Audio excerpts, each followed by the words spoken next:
दिनचर्या के बारे में भागवत जी कहते हैं कि सामान्य रूप से हमारे शरीर की अवस्था के हिसाब से हमें दिनचर्या तय करनी है, शरीर के हिसाब से। सबके लिए ये जर्नल नहीं है, ये ध्यान रखना। हर व्यक्ति के शरीर के हिसाब से ये बदलती है। जैसे मेरे बगल में बाबूजी बैठे हैं तो इनकी दिनचर्या मुझसे अलग होगी, और मुझसे छोटा कोई लड़का या लड़की है, भाई या बहन है, उसकी दिनचर्या मुझसे अलग होगी। तो आपकी सुविधा के अनुसार मैं 3 हिस्से करता हूं। मैंने पहले भी वो 3 हिस्से किए हैं। जवानी शुरू होती है 18-19 वर्ष में, इस देश में ऐसा माना जाता है। भागवत जी के हिसाब से ये बराबर नहीं है, आज माना जाता है। हमारे यहां 18 साल पर वोट देने का अधिकार आपको मिलता है, ऐसा माना जाता है कि आप में परिपक्वता है। भागवत जी कहते हैं कि जवानी 13 से 14 साल में शुरू हो जाती है। 13 से 14 साल में शुरू हो जाती है। पुराने लोग हमारे ऐसा ही मानते थे, 13 से 14 साल में युवा अवस्था शुरू हो जाती है। तो आप समझ लीजिए कि जन्म से लेकर 13-14 साल तक का एक भाग, 13-14 साल से लेकर 60 साल तक दूसरा भाग, और 60 साल के ऊपर तीसरा भाग। 3 तरह के लोगों की श्रेणी बना दी जाए। अब इसमें दिनचर्या का ध्यान दिया जाए तो सबसे पहली बात जो आप सबको याद रखनी चाहिए हमेशा, कि जो 0 वर्ष से लेकर, माने पहला दिन का कोई बच्चा है, वहां से शुरू करके 13-14 साल, ये बच्चा जो है कफ के प्रभाव में रहता है। ऐसा कहें, बचपन में कफ बहुत होता है शरीर को, सारा शरीर कफ के असर में ही रहता है। उस समय वात और पित्त दोनों कम होते हैं। पित्त तो थोड़ा रहता है, वात तो बिल्कुल ना के बराबर होता है बचपन में। इसलिए बचपन में 13-14 साल की उम्र तक के किसी भी बच्चे को या भाई बहन को मैं देखता हूं और वो मुझे कहता है कि मेरे घुटनों में दर्द है, तो मुझे बहुत हैरानी होती है कि ये कैसे आया। आना ही नहीं चाहिए।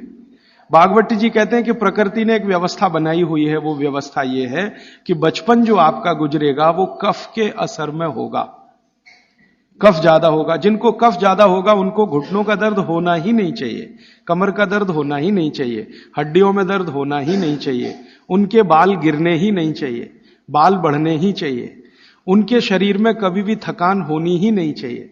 शरीर सोने के लिए ज्यादा प्रवृत्त होना ही चाहिए, क्योंकि कफ के असर में नींद बहुत आती है। तो 14 वर्ष की उम्र तक अगर कोई भी भाई या बहन, बेटा या बेटी 8 घंटे से 10 घंटे भी सो रहा है तो भी उसके लिए अनुकूल ही माना जाता है। तो कफ के असर में नींद बहुत आती है, वात के असर में नींद बिल्कुल कम हो जाती है। तो कफ के असर में अगर वो बच्चा है तो उसके शरीर की एक तरह की दिनचर्या, ऋतुचर्या है। फिर क्या होता है कि 14 साल से ऊपर लेके 60 साल तक जवानी मान लीजिए, तो इसमें पूरा शरीर पित्त के असर में रहता है। 14 साल से लेकर 60 साल तक पित्त का असर होगा, तो शरीर को पित्त का असर होगा ही ये इतने दिनों में। तो इनके लिए एक तरह की ऋतुचर्या, दिनचर्या। और तीसरा है 60 के ऊपर की जब उम्र हो जाती है तो वात के प्रभाव में आ जाता है पूरा शरीर। तो 60 के ऊपर उम्र जिनकी हो गई, अब वो मुझे ये कहें कि राजीव भाई घुटने दुख रहे हैं, तो समझ में आता, ठीक है भाई, स्वाभाविक है आपके लिए, हड्डियां कमजोर हो रही हैं, बिल्कुल स्वाभाविक है। ये उतना ही स्वाभाविक है जैसे आपके जीवन में बहुत सारी दूसरी चीजें स्वाभाविक होती है। तो 60 के बाद जब तक आप जीवित हैं वात के प्रभाव में है, 60 से पहले 14 वर्ष तक जब तक आपकी उम्र है आप पित्त के प्रभाव में है, और 14 वर्ष से कम आपकी उम्र है तो आप कफ के प्रभाव में हैं। तो मैं कफ से शुरू करता हूं। कफ से शुरू करें कि कफ प्रधान जो बच्चे हैं 14 साल तक, उनकी दिनचर्या कैसी होनी चाहिए।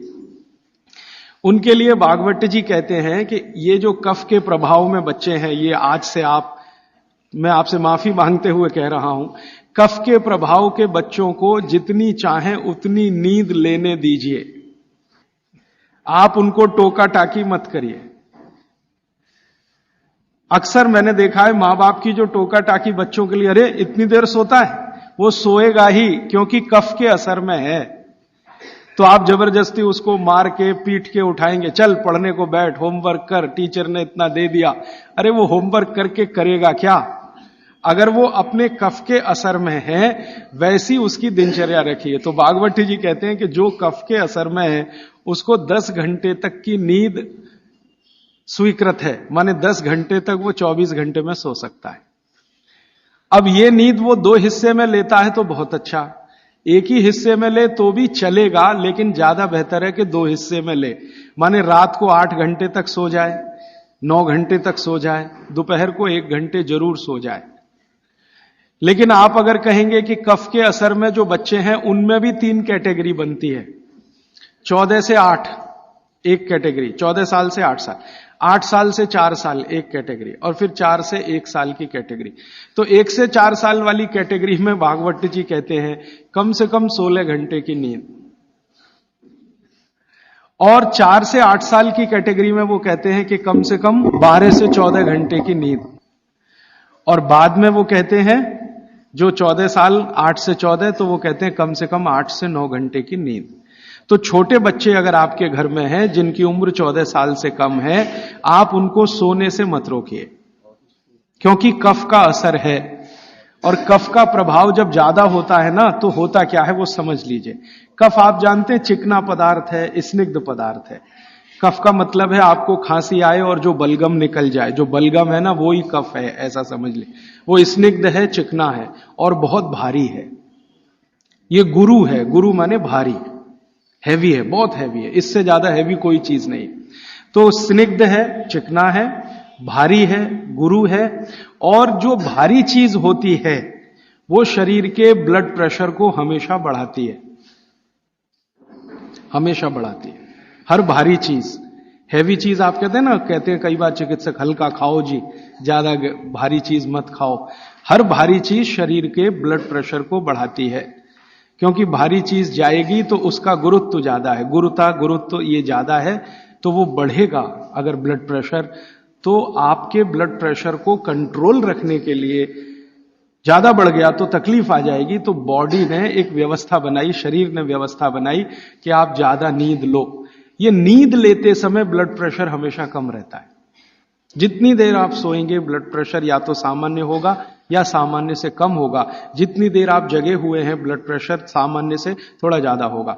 तो बचपन में क्या है, आदमी या बच्चा गुरुत्व में है, कफ में है, स्निग्धता में है, इसलिए उसको नींद लेकर ब्लड प्रेशर को मेंटेन करना है अपनी व्यवस्था बनाने के लिए, इसलिए वो ज्यादा देर सोएगा ही। आप उसके सोने पर पाबंदी मत लगाओ। आप अगर ये महसूस करते हो कि जी 14 घंटे से भी ज्यादा सो रहा है, तो सोचने की बात आएगी। उसमें भी 4 साल तक के बच्चे को तो वो भी नहीं सोचना, वो 18 घंटे भी सोए तो सोने दो उसको। और वैसे भी आप महसूस करते हैं, आप सब माताएं हैं, आपने बच्चे अपने बड़े किए ही हैं, छोटे बच्चे जितने होंगे नींद उतनी ज्यादा लेंगे, क्योंकि कफ का असर उतना ही ज्यादा है, और ज्यादा कफ को मेंटेन रखना है ब्लड प्रेशर के लिए, इसलिए नींद लेनी ही पड़ेगी, बिना उसके होने वाला नहीं है। इसलिए बचपन में नींद ज्यादा। तो अब नींद ज्यादा है तो ये कब संभव है? ये नींद ज्यादा आप तभी संभव है जब जल्दी सो जाएं, माने बच्चों को जल्दी सोना ही। आप बोलेंगे जी कितने बजे तक सोना? भागवत जी तो ये कहते हैं कि सूर्यास्त होने के 2 घंटे के अंदर सो जाना, सूर्यास्त होने के 2 घंटे के अंदर सो जाना। अब सूर्यास्त कब हुआ? चेन्नई में मान लीजिए 6 बजे हुआ, तो हर बच्चे को 8 बजे तक सो ही जाना, कंपलसरी सो जाना। अब यह तब संभव है जब आप बच्चों को थोड़ा टीवी से दूर रखें। भागवत जी के समय में टीवी नहीं था, होता तो उस पर भी कमेंट करते। अब ये आ गया पिछले 50 साल में, आधुनिक विज्ञान ने इसको दे दिया। तो टीवी से बच्चों को दूर रखें ताकि उनके सोने की कमी ना आए। टीवी देखने में आजकल बच्चे 11 बजे तक 12 बजे तक जगते हैं, तो उनके नींद में कमी आती है। नींद में अगर कमी आएगी तो कफ के असर में नींद अगर पूरी नहीं लेंगे तो फिर कफ बिगड़ेगा, और ये बिगड़ा हुआ कफ बच्चों को चिड़चिड़ा बनाएगा, चिड़चिड़ा। बच्चों को अगर नींद पूरी नहीं लेंगे, इसको ध्यान रखिए, तो उनमें चिड़चिड़ापन आएगा, गुस्सा भी आएगा। और चिड़चिड़ापन और गुस्सा उनमें है तो वो आपकी कोई बात नहीं मानेंगे। आप उनको लाख अच्छी बात कहो वो मानेंगे ही नहीं, क्योंकि शरीर को मस्तिष्क जो है नियंत्रित करता है। मस्तिष्क कफ के प्रभाव में है, कफ बिगड़ा हुआ है, सुधरा हुआ नहीं है क्योंकि नींद पूरी नहीं ले रहे हैं, तो ये तो संकट आने ही वाला है। तो अक्सर घरों में ये समस्या मैं सुनता हूं, वो कहते राजीव भाई बच्चे हमारी सुनते नहीं।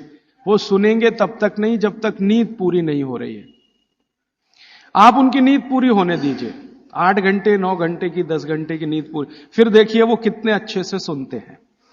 अब मैं आता हूं जो आपने प्रश्न किया, जब आदमी कफ के असर में होता है, कोई भी बच्चा हो तो भी बड़ा हो तो भी, कफ के असर में जब भी होगा, चिड़चिड़ा होगा, गुस्सैल होगा, क्रोधी होगा, लड़ने को हमेशा तैयार होगा, और बहुत कफ अगर उसका बिगड़ा हुआ है तो वो ऐसा ही होगा जैसे कल बेनजीर भुट्टो को गोली मारने वाला। ये कफ के असर में ही होता है, तब होता है।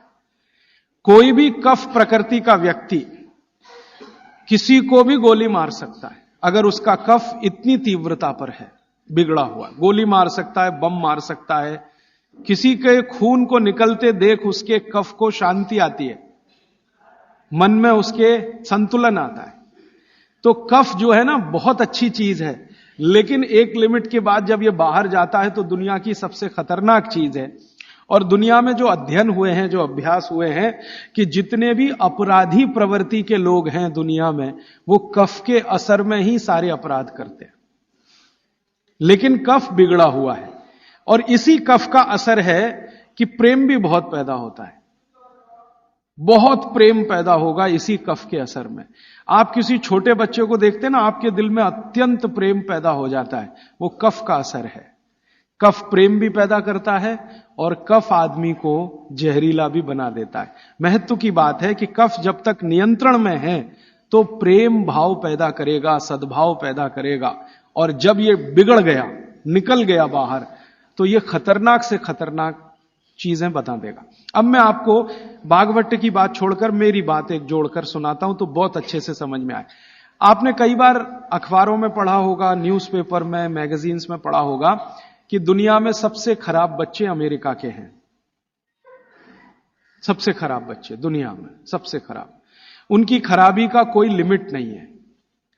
आपने अक्सर न्यूज़पेपर पढ़े हैं कि हाई स्कूल के बच्चे जेब में से रिवॉल्वर निकाला और पट पट पट पट टीचर को मारा, अपने पड़ोसी को मारा, इसको मारा, और अंत में खुद को मारा। अमेरिका की मुश्किल से कुल आबादी 27 करोड़ है। इसमें से लगभग 3 करोड़ के आसपास बच्चे हैं, ऐसा वो कहते हैं। इन 3 करोड़ बच्चों में 30 लाख जेल में बंद हैं, जेल में बंद हैं। और जिनकी उम्र 14 साल की, 12 साल की, 11 साल की, 10 साल की, ऐसी उम्र के बच्चे जेल में बंद हैं। होना चाहिए स्कूल में, लेकिन हैं जेल में। ये जो अमेरिका की स्थिति है, ये कनाडा की भी है, यही स्थिति ब्रिटेन की है, यही फ्रांस की है, यही जर्मनी की है, यही स्वीडन की है, यही स्विट्जरलैंड की है। इन सभी देशों में, जो ठंडे देश माने जाते हैं, बच्चे सबसे ज्यादा बिगड़े हुए हैं। आपको सुनकर हैरानी होगी, अमेरिका, यूरोप के देशों में सबसे ज्यादा जो अपराध हो रहे हैं, उनमें लगभग 65 से 70% अपराध बच्चे कर रहे हैं।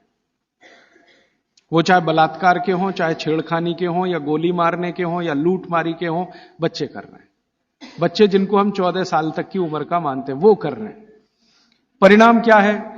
बिगड़े हुए कफ के प्रभाव में है वो सब बच्चे। बिगड़े हुए कफ के प्रभाव में जो भी रहेगा, हिंसा ही करेगा, अहिंसक हो नहीं सकता। कफ जैसे ही बिगड़ता है तो हर तरह के नेगेटिव विचार और बुरे विचार शरीर में आएंगे। अब वो शरीर की एक स्वाभाविक क्रिया है, इसको रोकना है तो क्या करें? इसको रोकना है तो कफ कम करो, बिगड़ने मत दो। और कफ बिगड़े नहीं तो बागवट जी कहते हैं इसकी सबसे अच्छी अचूक दवा है भरपूर नींद लेना। मुफ्त का इलाज है। बिगड़े हुए कफ को सुधारना है, कंट्रोल में। ये बड़ों के लिए भी मैं कह रहा हूं, क्योंकि आगे आपको भी समझ में आएगा कि आपके शरीर में भी अगर कफ की स्थिति बिगड़ रही है तो भरपूर नींद लेना शुरू करिए, कफ अपने आप आपका कंट्रोल में आ जाएगा, क्योंकि शरीर ही कर लेता है ये सब। बस ध्यान दीजिए। इसका मतलब यह है कि बच्चों को चिड़चिड़ेपन से बचाना, गुस्से से बचाना, निगेटिविटी से बचाना, गलत रास्ते पे ना चले जाएं।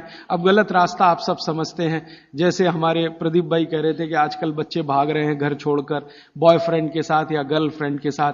ये बिगड़े हुए कफ की अवस्था है। क्योंकि मैं तो ट्रीटमेंट भी करता हूं होम्योपैथी में। ऐसे बहुत सारे लड़के लड़कियां इलाज के लिए मेरे पास आते हैं जो घर छोड़कर भागे हुए। क्यों भाग गए जी? पिताजी अच्छे नहीं लगते, माताजी अच्छी नहीं लगती, जिन माता पिता ने पैदा किया वो ही अच्छे नहीं लगते। कफ इतना खतरनाक है, आप जरा समझिए इस बात को। जो माता पिता ने जीवन के सारे कष्ट झेलकर उनको बड़ा कर दिया 14 साल का। क्योंकि मैं आपको एक विनम्र बात कहना चाहता हूं, मेरा ऑब्जर्वेशन है, दुनिया में बच्चों को बड़ा करना सबसे मुश्किल काम है, सबसे मुश्किल काम मानता हूं। धीरू भाई अंबानी होना सबसे आसान काम है। हां, आपके पास कुछ पैसा नहीं है, 10,000 करोड़ बनाना, 20,000 करोड़, 1 लाख करोड़ बनाना सबसे आसान काम है, सबसे आसान काम है। लेकिन एक बच्चे को बड़ा कर देना या 2 बच्चे को बड़ा कर देना दुनिया का सबसे मुश्किल काम है। आप फैक्ट्री चला सकते हैं, 1 चला सकते हैं, 10 चला सकते हैं, 20, बहुत आसान है आपके लिए, क्योंकि उसको मैनेज करने के लिए बहुत मैनेजर आपको मिल जाएंगे, विशेषज्ञ मिल जाएंगे। लेकिन बच्चे को बड़ा करने के लिए मैनेजर किराए पे नहीं मिलता, मिलता है तो वो बच्चों को बड़ा नहीं कर सकता।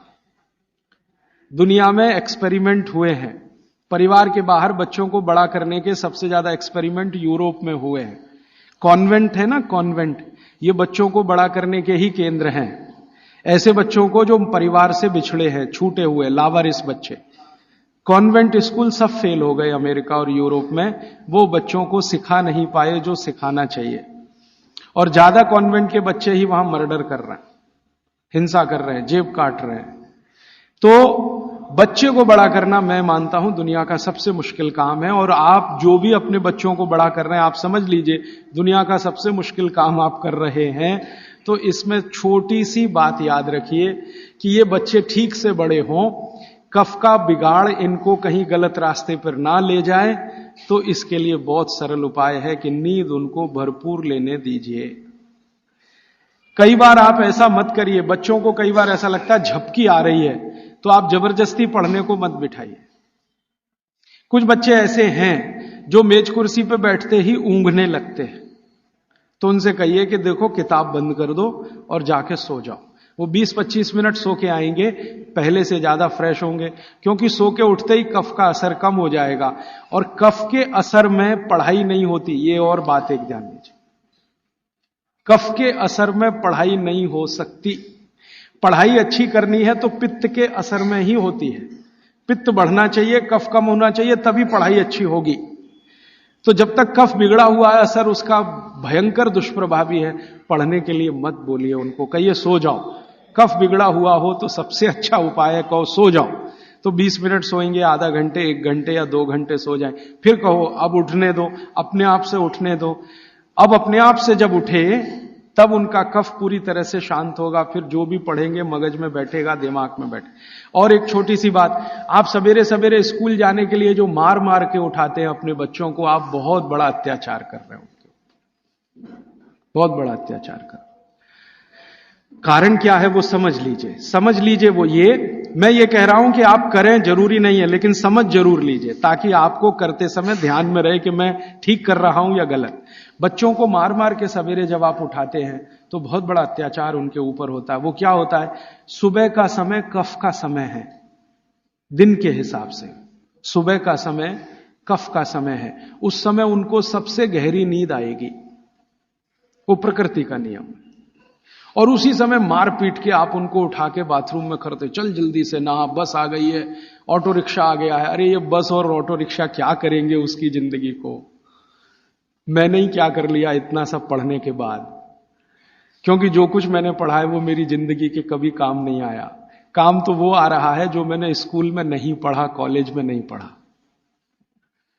स्कूल कॉलेज में मैंने बहुत पढ़ा, x + y whole square is equal to x square plus 2xy plus y square, और पता नहीं कितनी कॉपियां रंग डाली, आज तक मेरी जिंदगी में काम नहीं आया x + y होल स्क्वायर।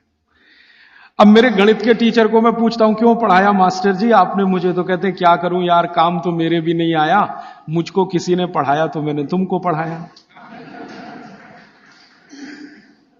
ये भेड़िया धसान है।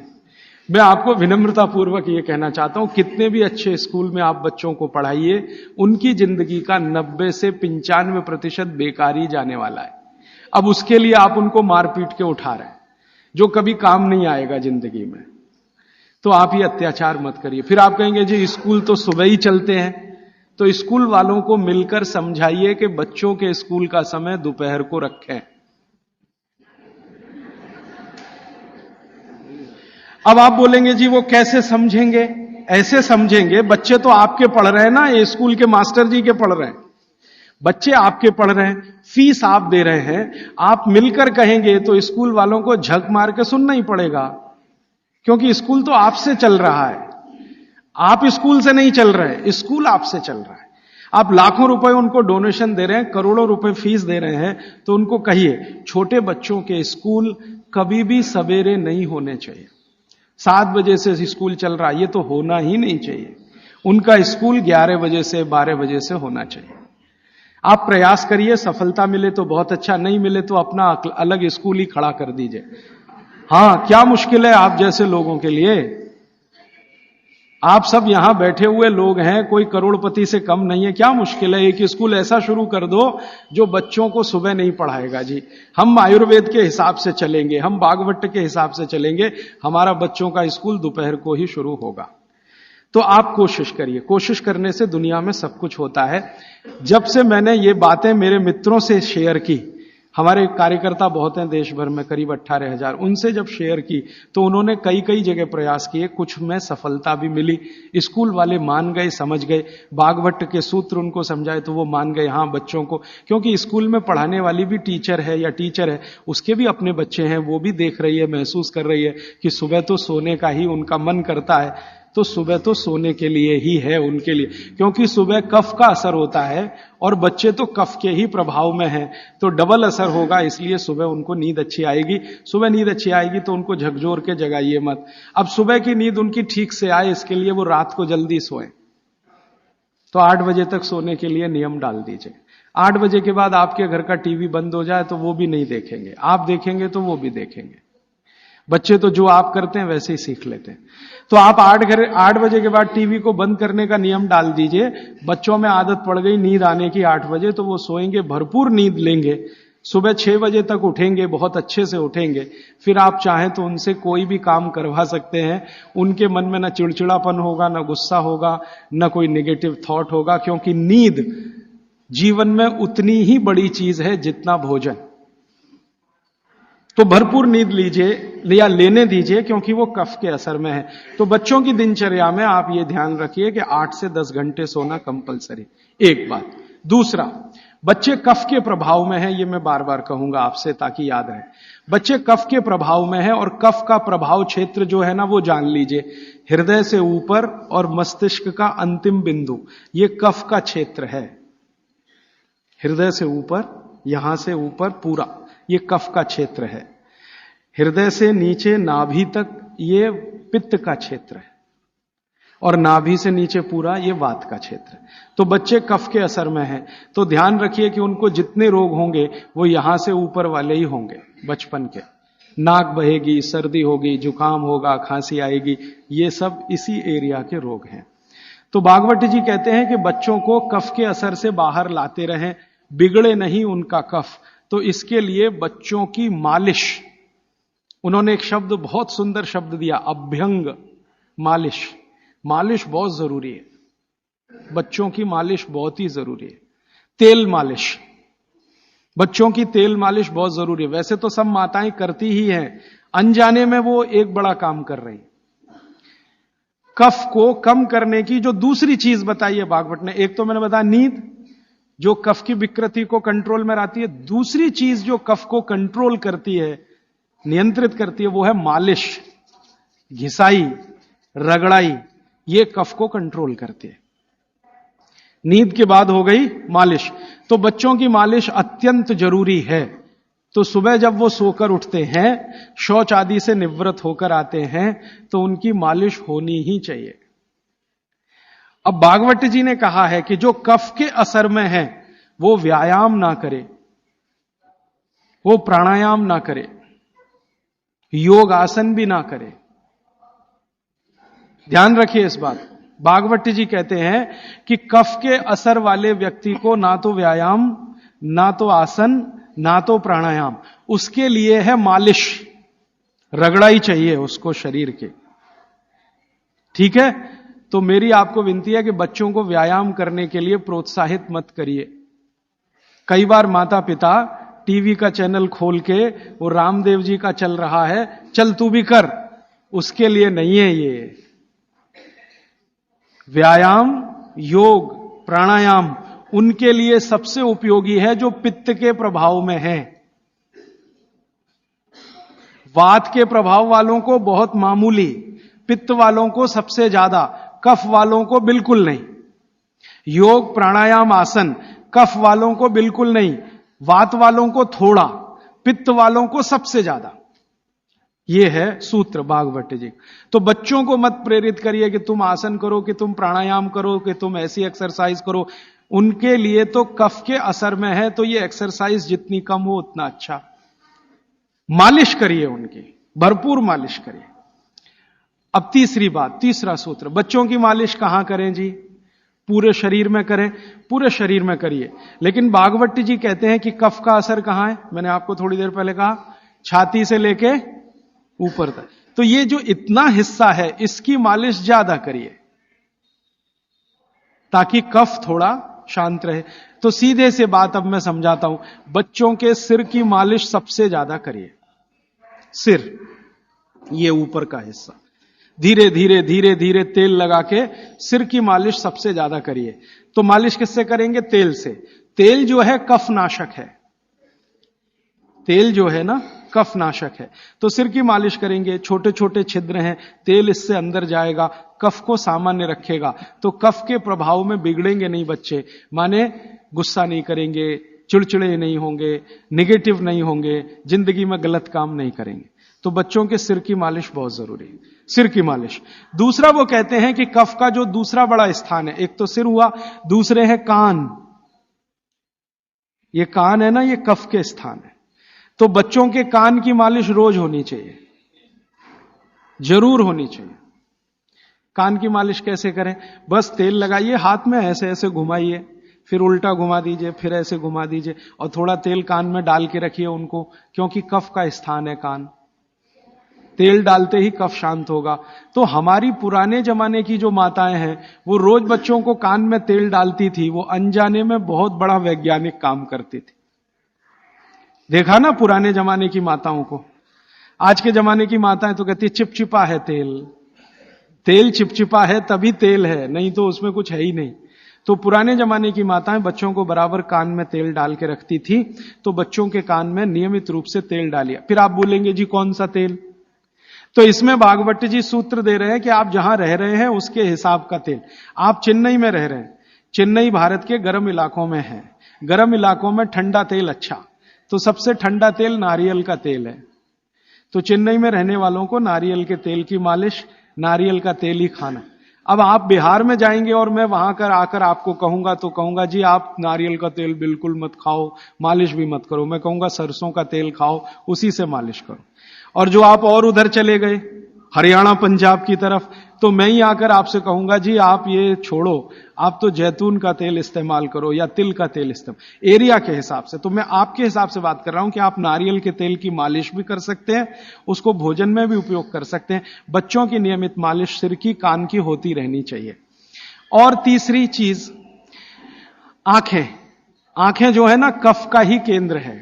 सबसे बड़ा कफ का केंद्र सिर, दूसरे नंबर पे कान, तीसरी आंख। आंख कफ का केंद्र है और आंख के ज्यादा रोग, 99% रोग कफ के रोग हैं। जैसे मैंने आपको बोला ना, आंख में आप बोलते हैं कि हमको कैटरेक्ट हो गया, ये कफ का रोग है। मोतियाबिंद हो गया, कफ का रोग है। ग्लूकोमा हो गया, कफ का रोग है। आंखें लाल हो रही हैं, कफ के प्रभाव। तो आंखों की विशेष देखभाल बच्चों की, ताकि चश्मा ना लगे, अब चश्मा ना चढ़े। अब आंखों में क्या करें जी? कफ को कंट्रोल करने, तेल नहीं डाल सकते आंखों में, क्योंकि तेल और आंखों का मेल नहीं है। आंखों में हमेशा एक फ्लूइड रहता है, तेल में डालें माने तेल उस फ्लूइड में गया तो गड़बड़ करता है। तो आंखों के लिए घी ठीक है, देशी गाय का घी। तो बच्चों को नियमित रूप से देशी गाय का घी आंखों में लगा सकते हैं तो बहुत अच्छा है। देशी गाय का घी ये कफ को शांत करता है। लेकिन आप देशी गाय के घी को उपलब्ध नहीं कर पाते किसी कारण से, तो फिर भागवत जी कह रहे हैं कि कफ को शमन करने वाली एक और चीज है, वो है काजल। काजल माने कार्बन। कार्बन कफ को शांत करने में सबसे बड़ी भूमिका निभाता है। तो बच्चों को नियमित रूप से आंखों में काजल होना ही चाहिए। भागवत जी ने बहुत सुंदर शब्द इस्तेमाल किया है, सौवीर अंजन, उसको कहें काजल, सौवीर अंजन, बहुत सुंदर शब्द है। और भागवत जी इतने दयालु और कृपालु हैं कि उसकी पूरी विधि भी लिख के गए कि बच्चों के लिए जो सौवीर अंजन बनाना है वो कैसे बनेगा। उसमें इस्तेमाल होता है गाय का दूध और दारू हल्दी। दारू हल्दी देखा, जारू हल्दी, एक हल्दी और एक दारू हल्दी। तो दारू हल्दी, गाय का दूध, गाय का घी, ऐसी 5-7 वस्तुओं से बनता है। पूरी विधि किताब में है, मैं ज्यादा समय खराब नहीं करना चाहता। तो बच्चों को नियमित रूप से आंख में काजल, क्योंकि कफ को शांत करे, कान में तेल, सिर पर तेल की मालिश, ठीक है, ये 3 चीजें उनके लिए बहुत आवश्यक है। फिर आगे चलें तो खान पान उनका, कफ के प्रभाव में जो भी बच्चे हैं उनके खान पान में भागवत जी कहते हैं दूध सबसे आवश्यक। दूध, बिना दूध के बच्चों का जीवन नहीं, दूध तो उनके लिए सबसे आवश्यक। दूसरी कोई चीज उनके लिए आवश्यक है, वो है मक्खन। मक्खन, लोनी कहते हैं, मक्खन कहते हैं, लोनी। और फिर तीसरी चीज है घी, उसके बाद तेल, और उसके बाद जो भी आप साधारण चीजें खा रहे हैं। गुड़ बच्चों को बहुत ही आवश्यक है, क्योंकि कफ को संतुलित रखने में जो जो चीजें मदद कर रही हैं, घी है देशी गाय का, दूध है, दही है, मट्ठा है, मक्खन है, गुड़ है, ये सब कफ को संतुलित रखने वाली चीजें। तो ये बच्चों के भोजन में नियमित। अब गुड़ जो है ना, कई फॉर्म में खा सकते हैं बच्चे। सीधे गुड़ खा सकते हैं, गुड़ की पट्टी खा सकते हैं, चिक्की जिसको आप कहते हैं, तिल में हो तो बहुत अच्छा, मूंगफली में है तो भी चलेगा, नहीं तो चने में खा सकते हैं। तो बच्चों के डेली डाइट में ये चीजें रहनी चाहिए, गुड़ रहना चाहिए, तिल रहना चाहिए, मूंगफली रहनी चाहिए। ये सब चीजें जिनको आप महसूस करते हैं ना भारी हैं, ये कफ को संतुलित रखने में मदद करते हैं। तो भारी चीजें बच्चों को नियमित रूप से दीजिए। एक ही चीज का निषेध है, एक ही चीज का निषेध बताया भागवत जी ने, पतला आटा। अब पतला आटा उन्होंने कहा है, पतला आटा माने बारीक आटा। इसको मैं थोड़ा आज के हिसाब से कहूं, क्योंकि आज वो चीज है भागवत के जमाने में नहीं थी। मैदा, मैदा ही निषिद्ध है बच्चों को, बस मैदे की चीज नहीं। अब मैदे की चीज नहीं क्यों? क्योंकि ये कफ को बिगाड़ने वाली चीज है मैदा। बाकी चीजें कफ को संतुलित रखती हैं, मैदे की चीजें कफ को बिगाड़ेंगी। तो बच्चों को मैदे की मठरी मत दें। अब आप बोलेंगे जी मठरी मांगे तो आटे की बना के दें, मैदे की ना दें। अब मैदे का बना हुआ समोसा ना दें, तो समोसा मांगेंगे तो आटे का समोसा दें। मैदे की कचौरी ना दें, कचौरी मांगेंगे तो आटे की दें। मैदा छोड़कर बाकी चीजों के बारे में भागवत जी कहते हैं कि बच्चे आसानी से प्रभाव कफ में उसको भी पाचन कर सकते हैं। अब मालिश हो गई, भोजन हुआ, फिर नहाने के लिए कहा है, तो मालिश पहले, स्नान बाद में। हमेशा स्नान के बाद मालिश करने को मना किया है, स्नान बाद में, मालिश पहले। तो अच्छे से मालिश करिए। आप बोलेंगे जी कितनी देर मालिश करें? तो इसके लिए बहुत सुंदर बात उन्होंने कही है। बच्चों की मालिश करते समय जब उनकी बगल में पसीना आ जाए तो मालिश रोक दें। घड़ी के हिसाब से नहीं बताया उन्होंने कि 10 घंटे करें कि 20 घंटे, 40 मिनट, या समय उन्होंने बताया नहीं, क्योंकि हर बच्चे के लिए वो अलग होगा।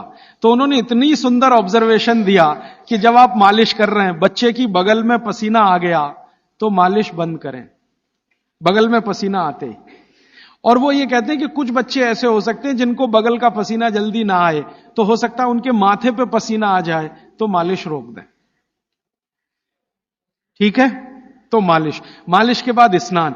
स्नान के लिए भागवत जी कहते हैं कि जो भी चीजें कफ को कम करती हैं वही चीजें स्नान में उपयोग करें। अब मैं आपको बताना चाहता हूं आधुनिक बात, भागवत जी ने तो नहीं कहा। उन्होंने ये कहा कि कफ को कम करें वही चीजें स्नान में उपयोग करें। तो कफ को कम करने वाली सबसे बेहतरीन चीज आपके घर में है चने का आटा। दूसरी बेहतरीन चीज है ये जो हमारे देश में संभव है, पता नहीं आपको मिलेगा कि नहीं, चंदन की लकड़ी का पाउडर। भागवत जी ने कहा है कि ये बहुत कफ को कंट्रोल रखता है। तो चंदन की लकड़ी का पाउडर माने चंदन पाउडर, चने का आटा और मोटा आटा, कोई भी गेहूं का हो, चने का हो, दाल का हो, मोटा आटा।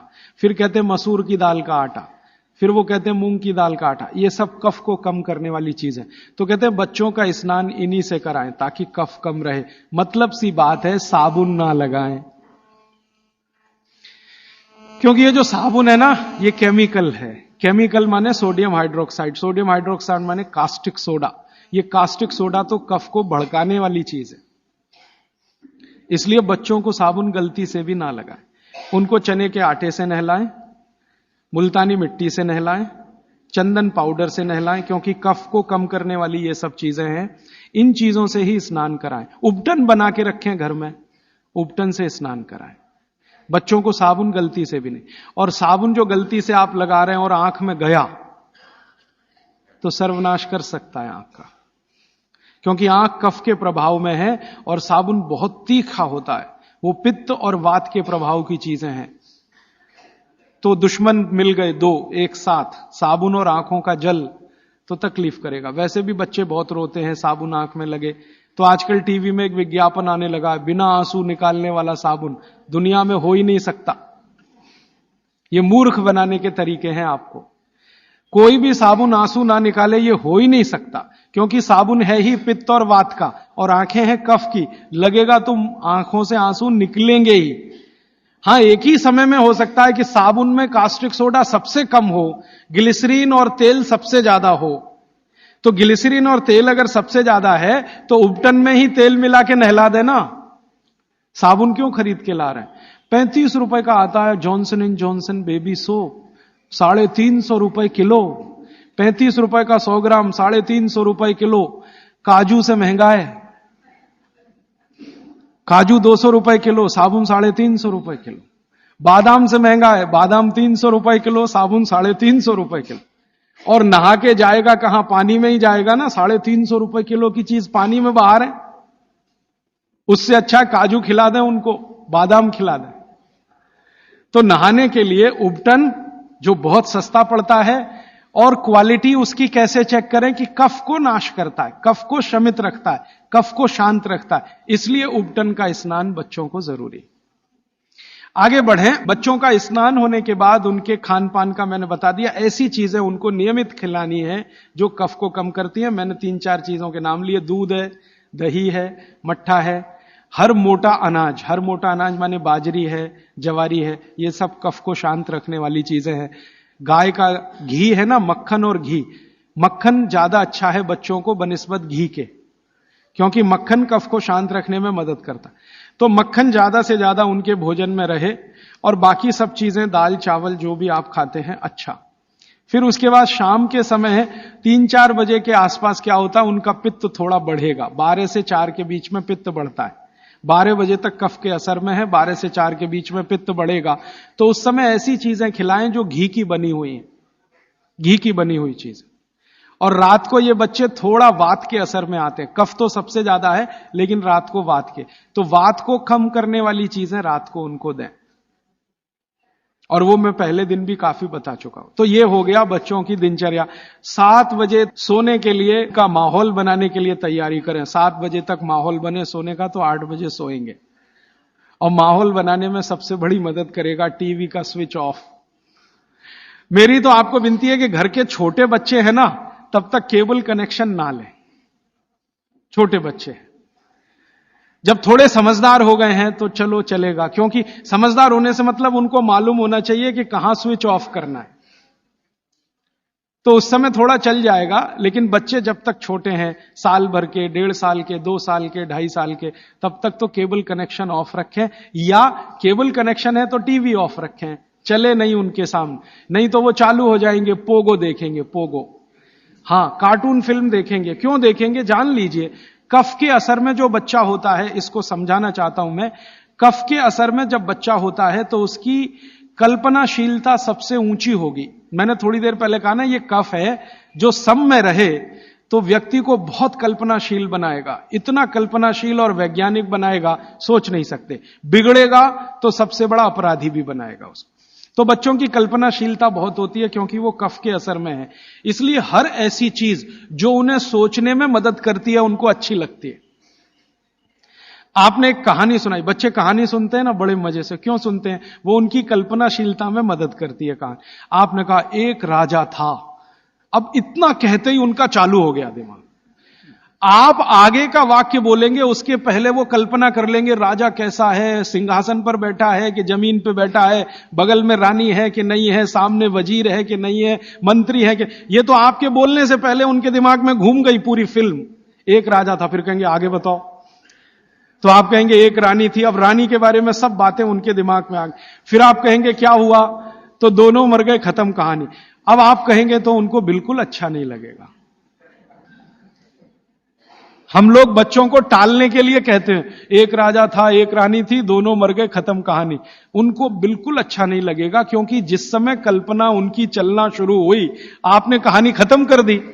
अब आप टालना चाहते हैं उनको, और वो कल्पना करना चाहते हैं उस समय। तो आप कहानी को जितना लंबा खींचें उतना अच्छा। मेरा कहना यह है आपको, कहानी को लंबा खींचते जाएं, भले एकता कपूर के सीरियल की तरह से खींचें उसको। इतनी इलास्टिसिटी है एकता कपूर के सीरियल में कि सालों साल हो गए, खत्म ही नहीं होते। सास भी मर गई, बहू भी मर गई, एक जनरेशन चली गई, दूसरी आ गई, सीरियल खत्म। ये बच्चों को चाहिए, आप उनकी कल्पनाशीलता को बढ़ाने में मदद करें। माने कहानी जो वो सुन रहे हैं उसको छोटी ना करें, सुनते सुनते सो जाएं तो बहुत अच्छा। और मेरी आपको विनती है कि चुन चुनकर कहानियां सुनाएं उनको। अब आज के जमाने में कैसे बच्चे आपको चाहिए, जैसे चाहिए वैसी कहानी सुनाइए। भगवान महावीर जैसे बच्चे चाहिए तो सुनाइए उनकी कहानी, रोज सुनाइए, सुनेंगे, बड़े प्रेम से सुनेंगे, लेकिन कल्पनाशीलता के साथ। आप अगर उनको चाहते हैं कि राणा प्रताप जैसे हों तो सुनाइए उनकी कहानी, लक्ष्मीबाई जैसे हों तो सुनाइए उनकी कहानी, क्योंकि बच्चों की कल्पनाशीलता आपसे ज्यादा बड़ी है, ये जान लीजिए। ये अलग बात है कि उनके पास शब्दों का भंडार कम है, शब्दकोश कम है, लेकिन सोचने में वो आपसे आगे हैं। तो शब्द आप दे दीजिए, कल्पनाशीलता उनके पास है, बैठकर वो अपना चित्र बना ही लेंगे। और जिन बच्चों को जितनी लंबी कहानियां आप सुनाएंगे वो उतने ही क्रिएटिव होने वाले, उतने ही क्रिएटिव होंगे। अच्छा वैज्ञानिक बनाना है बच्चों को तो कल्पनाशीलता ऊंची चाहिए। तो अच्छे वैज्ञानिक बनाना है अगर किसी भी बच्चे को तो कल्पनाशीलता ऊंची, तो कहानी उतनी लंबी। अच्छा मैथमेटिशियन बनाना है, कल्पना शक्ति अच्छी चाहिए तो कहानी लंबी। माने लंबी कहानियां सुनाने की आप अपनी आदत डालें तो बच्चों में आएगी। वो कहानी सुनने में इतने मगन होते हैं, फिर उनको टीवी की जरूरत नहीं है, ना पोगो की जरूरत है, ना कार्टून नेटवर्क की कुछ जरूरत नहीं। आप अगर सुना रहे हैं उनको कहानी जिसमें उनकी कल्पनाशीलता रम रही है तो वो बहुत जरूरी है। और फिर मेरी एक छोटी सी आखिरी बात, क्योंकि दूसरी बात के लिए समय कम पड़ रहा है, कि जब बच्चे आपसे कोई सवाल करें तो जान लीजिए वो अपनी कल्पनाशीलता को बढ़ाना चाहते हैं, तब सवाल कर रहे हैं। तो उनके सवाल का जवाब ईमानदारी से दें। जैसे उन्होंने सवाल पूछा कि ये टमाटर का रंग लाल क्यों है, मान लीजिए सवाल पूछा टमाटर का रंग लाल क्यों। अब आपको मालूम नहीं है कि टमाटर का रंग सच में लाल क्यों है, तो आप उनको कुछ उल्टा सीधा मत कहें, भगवान ने कर दिया है, ऐसा हो गया है, वैसा हो गया है। आप उनको ईमानदारी से कहें, देख भाई बेटा या बेटी, मुझे अभी मालूम नहीं है कि टमाटर का रंग लाल क्यों होता है, मैं कल पता करके बता दूंगा या परसों पता करके बता दूंगा।